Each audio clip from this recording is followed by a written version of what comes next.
We Fergie here. This video we're going to be looking at the no drill struts to help with the hood.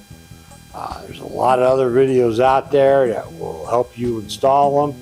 This is just me. It's one of my, I don't know how to call it. I'm new to this. I'm new to modifying my Tacoma. I'm new to video production. So let's get through this together and see if we have some fun. Okay, these are the Soki Tech, I believe that's how you pronounce it, no drill struts. As I said, there's a lot of other videos on there. This is what comes in the box. You got the mounting brackets, the bolts, and the struts. So you unpack those and double check. Everything on the truck's a 10 millimeter for the most part. But it turns out that the bolts that come with the struts are 11 millimeter. You're going to need a deep socket. If you don't have a deep socket, a good wrench will work. And here's the driver's side installed. Again, pretty straightforward operation.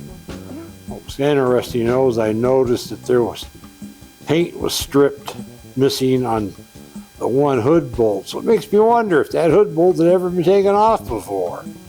Now we'll get on to put on the other hinges, the other adapters, the other nuts, whatever. I will take it out in post.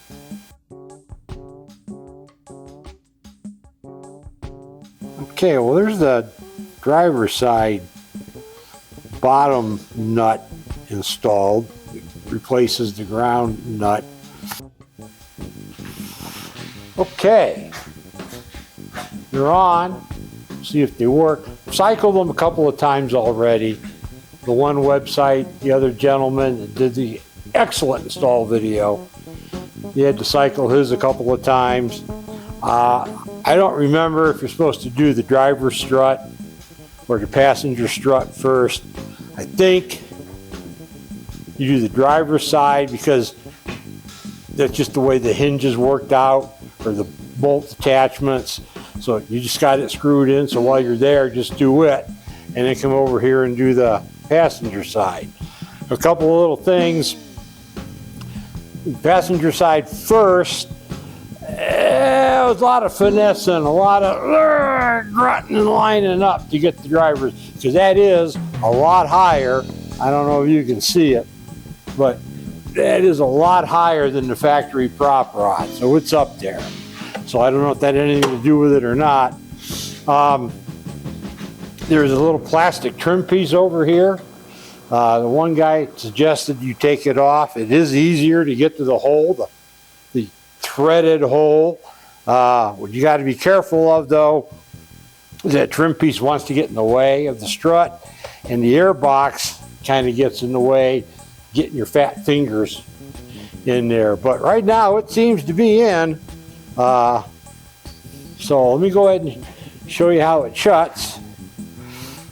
You get about here, well, you can't just drop it. That's the problem with the struts. But see, it goes up by itself. Much easier. But if you have to, and that's something I'm used to doing some of my other cars with proper hinges, you just have to shut it. And it's a Toyota. It's sturdy, so I'm not worried about, breaking something. Well, let me go ahead and pop you and show you how it will go ahead and hit the inside hood release here. And just like it's supposed to, the safety latch is still in place. We come in, reach up, and we have to just pick it up just a little bit, and there it goes. All by itself. Much easier, much nicer, and I don't know if he's in the shot or not, but Boone the Wonder Dog says, hey, that was fun. So, okay, we'll get on to something else. Appreciate it. Oh, I almost forgot. If you want to, like, subscribe. It's something in YouTube. They say I got to say that in every video. All right, well, have fun. You know what that means, I hope.